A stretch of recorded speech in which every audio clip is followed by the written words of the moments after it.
जैसे ही आयला को मालूम होता है कि ओन ने शामी से बदला लेने के लिए रिमला को चालाकी से धोखा देकर उसकी फैक्ट्री अपने नाम करवा ली है, तो वो खुशी से फौरन ओन को कहती है, आज मुझे यकीन हो गया है कि तुम्हारी मोहब्बत सच्ची है। ये सुनकर ओन भी जज्बाती हो जाता है। दूसरी तरफ शामी और रिमला के वलीमे की तकरीब जारी होती है, मगर खुशियाँ ज़्यादा देर कायम नहीं रहती। जैसे ही शामी को मालूम होता है कि रिमला की फैक्ट्री अब उसके हाथ से निकल चुकी है, वो सबके सामने गुस्से में रिमला को तलाक दे देता है। रिमला भी खामोश नहीं रहती।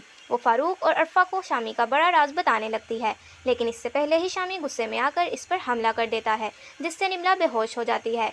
ये देखकर रिमला के वालिद फौरन पुलिस में रिपोर्ट दर्ज करवाते हैं और इसे अस्पताल ले जाते हैं।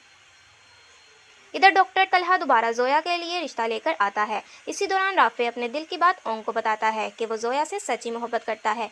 ये बात साकिब भी सुन लेता है और जोया से इसकी रजा मालूम करता है।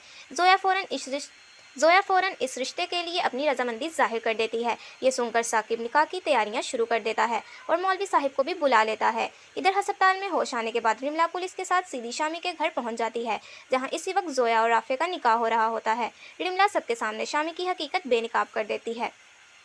ये सुनते ही फारूक गुस्से से आपे से बाहर हो जाता है, शामी को सख्त सज़ा देता है और उसे अपनी जायदाद से बेदखल कर देता है।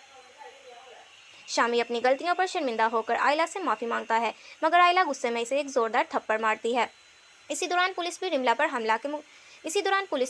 हमले के मुकदमे में शामी को गिरफ्तार कर लेती है, जबकि फारूक गुस्से में आकर अरफा से भी अलहदगी का ऐलान कर देता है।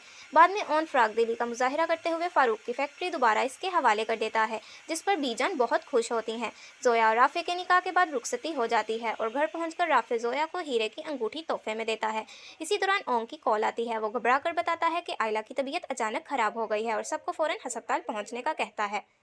डॉक्टर बताता है कि आयला को खून की फौरी ज़रूरत है, जिस पर ओन बगैर सोचे समझे अपना खून दे देता है। चंद लम्हों बाद डॉक्टर सबको खुशखबरी सुनाता है कि